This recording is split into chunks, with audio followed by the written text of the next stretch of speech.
آیت نمبر 68 میں آتا ہے فیہما فاکہۃ ونخل ورمان،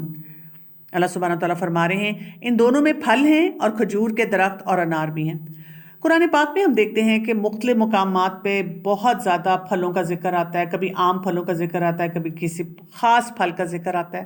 اور قرآن میں ہی بار بار خاص طور پہ ہم دیکھتے ہیں کہ کھجور کا بھی ذکر آتا ہے اور انار کا بھی ذکر آتا ہے۔ دنیا میں رہتے ہوئے بھی کھجور اور انار جو ہیں بہت ہیلتھ کی نشانی ہیں۔ لوگ جو ہیں رمضان کے علاوہ بھی کھجوریں کھاتے ہیں، کھجوروں کے اب تو لوگ ڈیزرٹس بھی بنا لیتے ہیں، اور اسی طرح سے آپ دیکھیں، اور اس کو کمپلیٹ میل کہا جاتا ہے کھجور کو، اور اس کے ساتھ ساتھ انار جو ہیں وہ ہر حساب سے ہیلدی ہوتے ہیں۔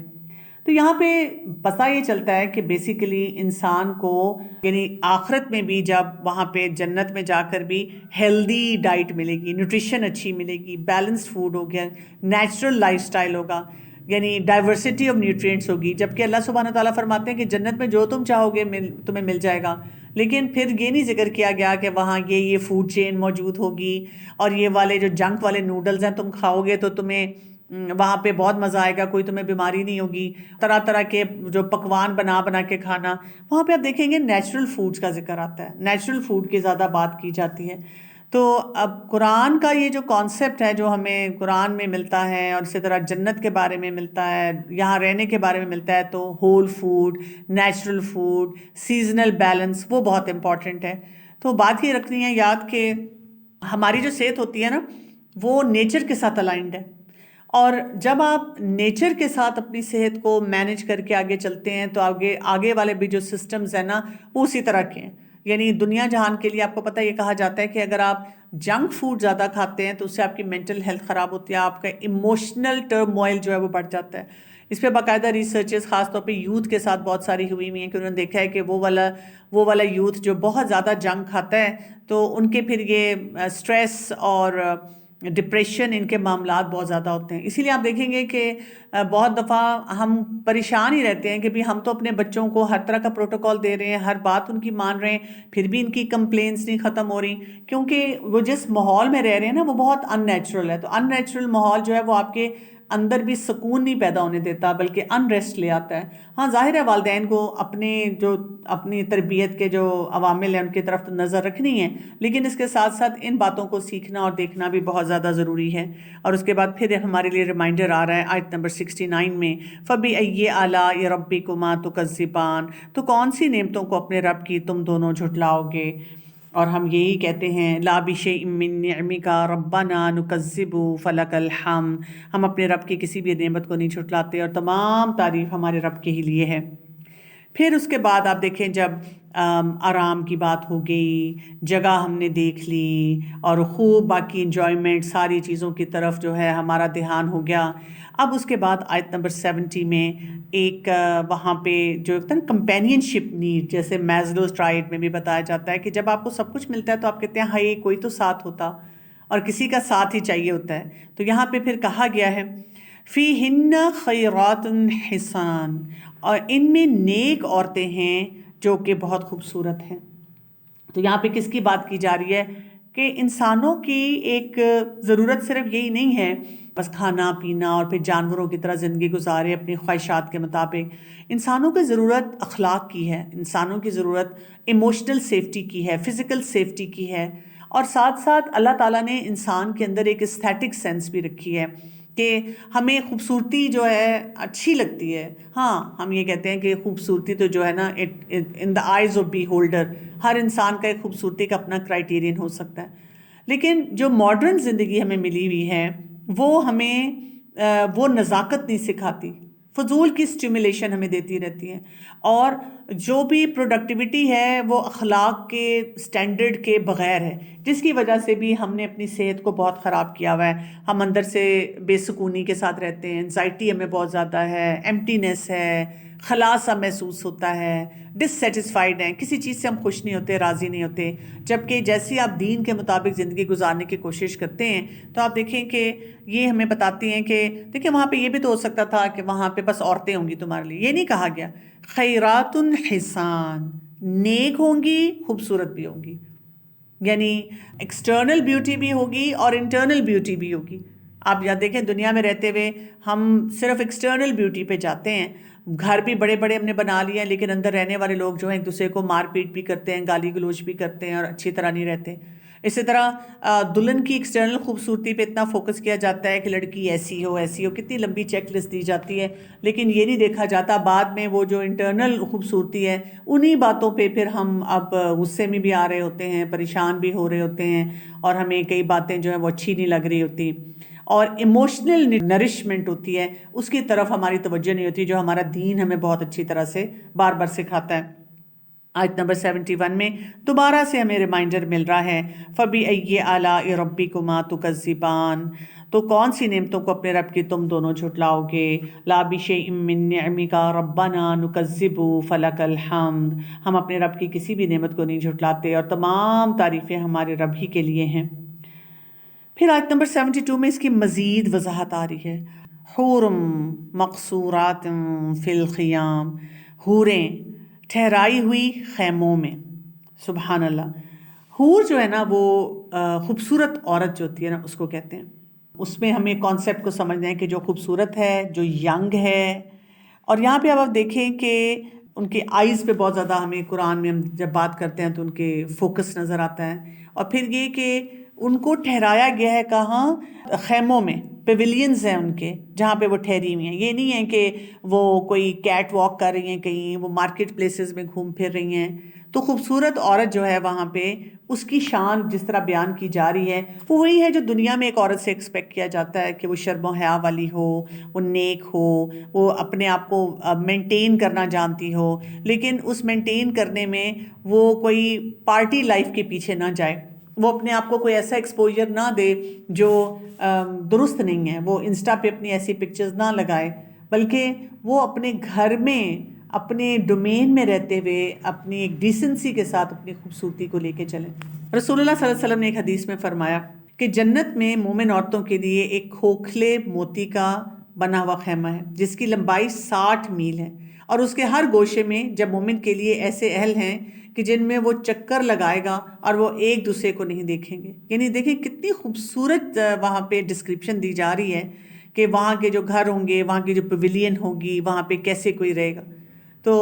کیا ہمارا نہیں دل چاہتا کہ ہمیں ایسی کوئی چیز ملے؟ ہم ان امیجنیبل چیزیں ہیں نا ساری دنیا میں رہتے ہوئے لوگوں کے، جو ہمیں پتہ چلتا ہے رچ اینڈ فیمس، ان کے لائف سٹائل دیکھنے کے لیے لوگ کیا کچھ کرتے ہیں، اور کئی دفعہ ہماری بیماریاں ہی وہاں سے شروع ہو جاتی ہیں۔ کچھ لوگ کہتے ہیں نا کہ اتنی ہمارے گھر میں ہر وقت کمپیریزنز تھے، فائنینشیل چیزوں پہ تھے اور باقی تھے، جس کی وجہ سے ہم پتہ نہیں کہاں تک پہنچ گئے، کس کس مشکل اور کس کس پریشانی میں ہم گھرتے چلے جا رہے ہیں۔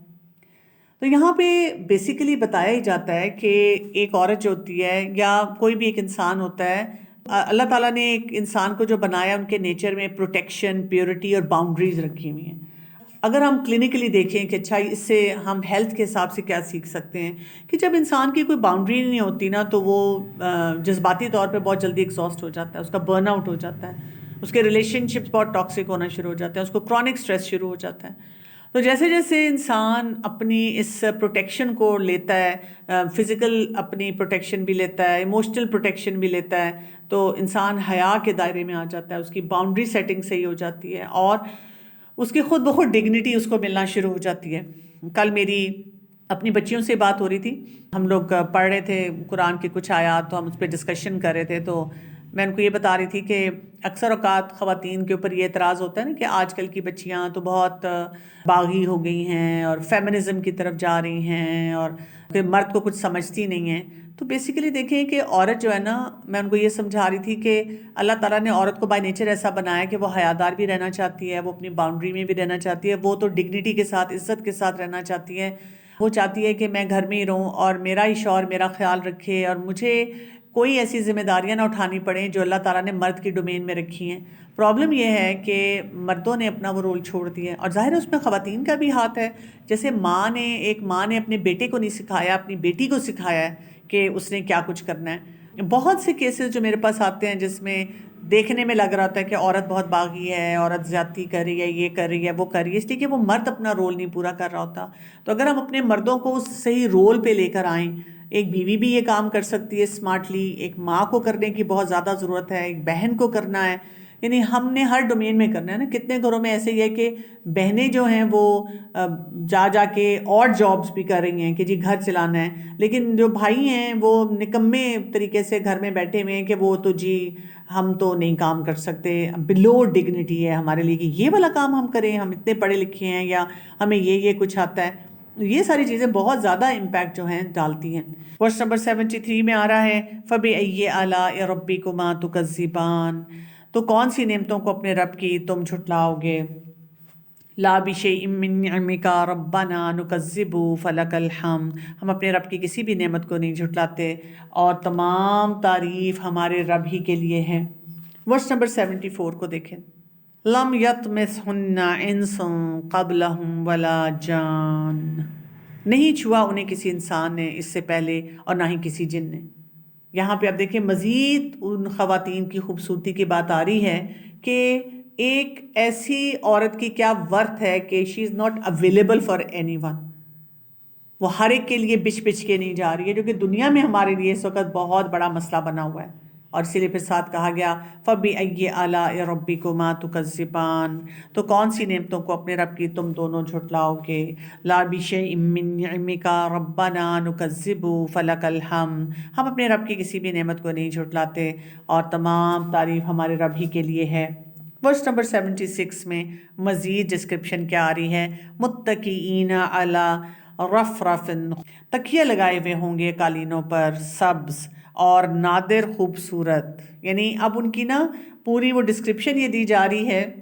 کہ اگر ہم ان لوگوں کو دیکھیں جو جنت میں جائیں گے تو کتنا ان کو آرام مل رہا ہوگا, یونیک قسم کا ان کا ایک پورا انوائرمنٹ اور گیٹ اپ ہوگا, اور کتنا ان کو انٹرٹین کیا جا رہا ہوگا. اور آپ سوچیں کہ سب سے مزے کی بات یہ کہ آپ کو یہ بھی فکر نہیں ہوگی کہ اس کے پیسے کہاں سے آئیں گے, اس کو مینٹین کیسے کرنا ہے, اور یہاں پہ یہ نہ ہو جائے وہ نہ ہو جائے. دس از لائک بیونڈ یو, آپ کو بالکل ریلیکس کر کے انجوائے کرنا ہے. سو ٹرو ہیلنگ جو ہوتی ہے نا وہ تبھی آتی ہے جب اسٹیبل فیکٹرز بہت زیادہ ہوں.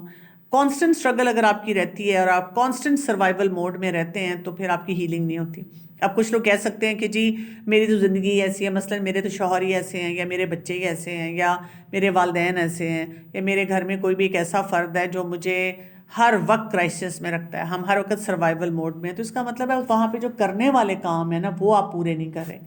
تو بہت سارے پیشنٹس ہمارے پاس جب آتے ہیں وہ ہائپر الرٹ اسٹیٹ میں ہوتے ہیں, کرونک اسٹریس میں ہوتے ہیں, ایموشنلی بہت ایگزاسٹیڈ ہوتے ہیں. تو جتنا آپ قرآن کے مطابق اپنے معاملات کو لے کے چلتے ہیں نا, آپ کے اندر انر سیفٹی آتی ہے, آپ کا ٹرسٹ بلڈ ہوتا ہے, آپ ریلیکس ہونا شروع ہو جاتے ہیں, آپ کو سمجھ آ جاتی ہے. آج ہی ایک بچی مجھ سے بات کر رہی تھی تو اس نے مجھے یہ کہا کہ میرے ہسبینڈ جو ہے نا ان کو مجھے وہ اندر سے تنگ کرتے رہتے ہیں, لیکن ہر وہ کام کریں گے جو مثلاً یہ کہ مجھے باہر کسی ریسٹورنٹ میں بہت مہنگا کھانا کھلا دیں گے اور لوگوں کے سامنے خوب شو آف کریں گے کہ دیکھو میں تو اس کا کتنا خیال رکھتا ہوں اور اس کو کتنا باہر گھماتا پھراتا ہوں. باقی لوگ بھی کہیں گے تمہاری بیوی پھر بھی خوش نہیں ہوتی, اور ظاہر ہے بیوی بھی نظر آ رہی ہے غصے میں. اور وہ اس سے میں نے پوچھا کہ پھر آپ کیوں غصے میں رہتی ہیں, تو اس نے کہا میں جی اس لیے غصے میں رہتی ہوں کہ میری چھوٹی چھوٹی نیڈس تو پوری نہیں کرتے, اس کے لیے پیسے نہیں دیتے, لیکن وہ لوگوں کو دکھانے کے لیے بڑا کھانا کھلا لیتے ہیں. تو میں نے ان سے کہا کہ آپ ان کی خوب تعریف کیا کریں, بات بات پہ کہا کریں کہ واہ واہ واہ میرے میاں تو مجھے اس طرح کھانا کھلاتے ہیں, اس طرح کھلاتے ہیں. ان کو پہلے خوش کریں کیونکہ یہ تو اللہ کے حکم کے مطابق ہے آپ خوش کریں. تو وہ کہتی ہے لیکن وہ تو شو آف کر رہے ہوتے ہیں. میں نے کہا دیکھیں اگر وہ نیک نیتی سے کوئی بات کسی کو بتا رہے ہیں تو اللہ ان کو اجر دے گا, اگر وہ غلط نیت سے کوئی بات کر رہے ہیں اللہ انہیں خود پکڑے گا. آپ کیوں اپنا تعلق خراب کرتی ہیں, غصے میں آتی ہیں؟ جب آپ غصے میں نہیں آئیں گی تو آپ بڑے پیار سے ان سے پھر ایک دو چیزیں نکلوا بھی لیں گی کہ اچھا چلیں یہ بھی چیز ساتھ لے لیتے ہیں, آپ نے یہ کھانا کھلایا ہے تو پھر یہ بھی کر لیتے ہیں. تو انہوں نے کہا ہاں یہ تو میں نے نہیں کیا اور مجھے لگتا ہے کہ اگر میں ایسے کروں تو شاید بہت سے معاملات بہتر بھی ہو جائیں. تو ہم نے اپنے لیے سیفٹی کریٹ کرنی ہوتی ہے. بہت دفعہ ہم خود اپنے آپ کو سروائیول موڈ میں رکھتے ہیں. ہمیں کئی دفعہ کچھ اپنے ارد گرد جو افراد ہوتے ہیں ان کے بارے میں سمجھ جانا ہوتا ہے کہ یہ ان کا ٹرو نیچر ایسا ہی ہے اور مجھے اپنے آپ کو ایگزاسٹ نہیں کرنا. میں ایگزاسٹ ہوں گی تو پھر میرے لیے بہت سے سچویشنز کو سنبھالنا مشکل ہو جائے گا. آیت نمبر 77 فَبِأَيِّ آلَاءِ رَبِّكُمَا تُكَذِّبَانِ, تو کون سی نعمتوں کو اپنے رب کی تم دونوں جھٹلاؤ گے. لَا بِشَيْءٍ مِّن نِّعْمِكَ رَبَّنَا نُكَذِّبُ فَلَكَ الْحَمْدُ, ہم اپنے رب کی کسی بھی نعمت کو نہیں جھٹلاتے اور تمام تعریفیں ہمارے رب ہی کے لیے ہیں. اور اس صورت کا اختتام ہو رہا ہے بہت ہی شاندار آیت پہ، تبارک اسم ربک ذی الجلال والاکرام۔ بہت بابرکت ہے نام آپ کے رب کا جو بزرگی والا ہے، بہت عزت والا ہے۔ اب دیکھیں الرحمن کے نام سے ہم نے شروع کیا اور رب کے نام پر ابھی ہم ذی الجلال والاکرام اس پہ ہم اس صورت کا اختتام کر رہے ہیں۔ اور آپ کو پتہ ہے کہ یہ نام لینا جو ہے یہ برکت کے دروازے کھولتا ہے۔ جب ہم کہتے ہیں کہ اللہ ہی عزت والا ہے، اللہ ہی جلال و اکرام والا ہے، یہ بھی ہمیں پتہ ہونا چاہیے کہ جس چیز پر بھی ہم اپنے رب کا نام لینا شروع کر دیتے ہیں تو کیا ہوتا ہے کہ وہاں سے ہمارے لیے برکتوں کے دروازے جو ہیں وہ کھلتے ہیں۔ تو بات کی یاد رکھیں کہ جو ہیلنگ کا جرنی ہوتا ہے نا وہ ختم اس طرح نہیں ہوتا، وہ ادویات کے بارے میں نہیں ہے، وہ کسی تھیراپی کے بارے میں نہیں ہے، وہ روٹینز کے بارے میں نہیں ہے۔ جو ہیلنگ کا جرنی ہوتا ہے نا اس میں جو سب سے امپورٹنٹ چیز ہوتی ہے وہ کیا ہے؟ ہیلنگ کے جرنی میں سب سے امپورٹنٹ چیز یہ ہوتی ہے کہ ہمارا اپنے رب کے ساتھ تعلق جو ہے وہ مضبوط سے مضبوط ہوتا جائے۔ نہیں تو آپ دیکھیں اللہ تعالیٰ ہماری زندگی میں جو اتنے سارے چیلنجز رکھتے ہیں اس میں اگر ہم نے اپنے رب کی معرفت ہی نہ حاصل کی، اپنے رب کے بارے میں ہی نہ سوچا تو کیا ہوگا؟ ہم پریشانیوں سے گزرتے رہیں گے لیکن ہمارے جو مسئلے ہیں نا وہ تو نہیں حل ہوں گے، ہم ان میں پریشان ہی پھرتے رہیں گے۔ تو ہم کھا لیں، پی لیں، سو لیں، لیکن اندر سے ہم پرسکون، اکثر لوگ یہی کہتے ہیں ہم اندر سے پرسکون نہیں ہیں، کیونکہ ہماری جسم کو جو کنیکشن چاہیے نا وہ اپنے رب کے ساتھ چاہیے۔ وہ جب کنیکشن یہ میں ملتا نا تو پھر ہم بے چین رہتے ہیں۔ تو اس لیے یاد رکھیں کسی بھی بیماری کے علاج کے لیے اللہ کے ساتھ تعلق بہت ضروری ہے، کیونکہ اگر اللہ تعالیٰ کے ساتھ تعلق نہیں ہوگا نا تو ہماری صحت بالکل میکینیکل ہو جائے گی۔ جب ہم اپنے آپ کو ڈسپلن کرنے کی کوشش کریں گے نا، یہ نہیں کھانا، یہ نہیں پینا، یہ نہیں کرنا، ہم تھکنا شروع ہو جائیں گے، ہم سے وہ مینیج نہیں کیا جائے گا، اور زندگی کوئی بھی لائف سٹائل جو ہوتا ہے ہمیں برڈن لگنا شروع ہو جائے گا۔ اسی لیے آپ دیکھیں گے کہ بہت سے لوگ جب بہت ساری باتیں کرتے بھی ہیں تو وہ اسی وجہ سے پریشان رہتے ہیں، اسی وجہ سے ان کی طبیعتیں خراب رہتی ہیں، کیوں کریں، یہ بھی کرنا پڑے گا، یہ بھی کرنا پڑے گا۔ اور آپ دیکھیں جو اللہ کی معرفت کے ساتھ کام کرتے ہیں ان کو ہر کام کرنے میں مزہ آنا شروع ہو جاتا ہے۔ اور اسی لیے ہم دیکھتے ہیں پھر ایسے لوگوں کی کیونکہ بے چینیاں اندر اتنی ہیں، سسٹم اندر سے کھوکھلا ہوتا ہے، تو پھر آپ کی ریکوری بھی کمپلیٹ نہیں ہوتی، پھر آپ بہتر نہیں محسوس کرتے کسی بھی معاملے میں، آپ سے وہ چیزیں ہی نہیں مینیج ہو رہی ہوتی جو آپ کو کرنی چاہیے۔ لیکن اگر آپ روحانی تعلق کو مضبوط کرنا شروع کر دیتے ہیں تو آپ کی جو درد ہوتی ہے نا، کوئی بھی تکلیف ہوتی ہے، کسی قسم کی درد ہے، اس کا بھی کوئی مقصد ہوتا ہے، وہ اللہ تعالیٰ آپ کو سمجھاتے ہیں اور سکھاتے ہیں۔ آپ کے اندر کوئی نظم و ضبط ہوتا ہے، کوئی ڈسپلن ہوتا ہے، وہ آپ کو اس مقصد کے ساتھ ہر وقت کنیکٹ کرتا رہتا ہے۔ آپ کے صحت میں جو بھی بہتری آتی ہے وہ آپ کو ڈائریکشن دیتی ہے کہ اب میں نے یہ کرنا ہے، اب مجھے یہ سیکھنا ہے، مجھے اس طرح اپنے آپ کو بہتر بنانا ہے، اور آپ جو بھی پھر ایفرٹ کرتے ہیں آپ کو ریوارڈ ملتا ہے۔ یعنی ضروری نہیں ہے کہ آپ بہت امیر ہو جائیں اور بہت سیٹلڈ ہو جائیں اور آپ کے ارد گرد لوگ سارے تبدیل ہو جائیں، لیکن آپ بہت چیزوں کو، بہت مسئلوں کو سمجھنا شروع کر دیتے ہیں، آپ کو اللہ تعالیٰ کی حکمتیں ہیں نا وہ نظر آنی شروع ہو جاتی ہیں، اور زندگی جو ہے نا اس میں وہ بیلنس آپ کو نظر آتا ہے، ڈسپائٹ دا فیکٹ کہ شاید باہر سے دیکھنے میں اگر ہم دو افراد کو دیکھیں تو شاید ایک جیسے مسئلے ہوں، ایک جیسی لیبز ہوں، ایک جیسے مسئلے ہوں، ڈاکٹر کے پاس دونوں کو کبھی کبھار جانا پڑے، لیکن اندر کا جو ٹھہراؤ ہے نا وہ ڈیفائن ہونا شروع ہو جاتا ہے، وہاں سے اس میں تبدیلی آتی ہے۔ تو یہ جو صورت ہے نا یہ ہمیں یہی سکھاتی ہے، کیونکہ اس میں اللہ تعالیٰ کی نعمتوں کا ذکر ہے اور انسان کو چیلنج کیا گیا ہے بار بار کہ ان نعمتوں کو کیسے جھٹلا سکتے اور ان نعمتوں کا حساب جو ہے نا وہ بھی دینا ہوگا۔ تو ہمیں یہ بات یاد رکھنی ہے، جو بھی اللہ تعالیٰ نے سسٹم بنایا ہے نا اس کو سمجھنا اور اس کے ذریعے اللہ تعالیٰ سے کنیکٹ ہونا ہم سب کے لیے بہت زیادہ ضروری ہے۔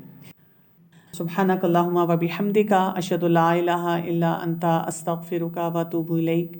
السلام علیکم ورحمۃ اللہ وبرکاتہ۔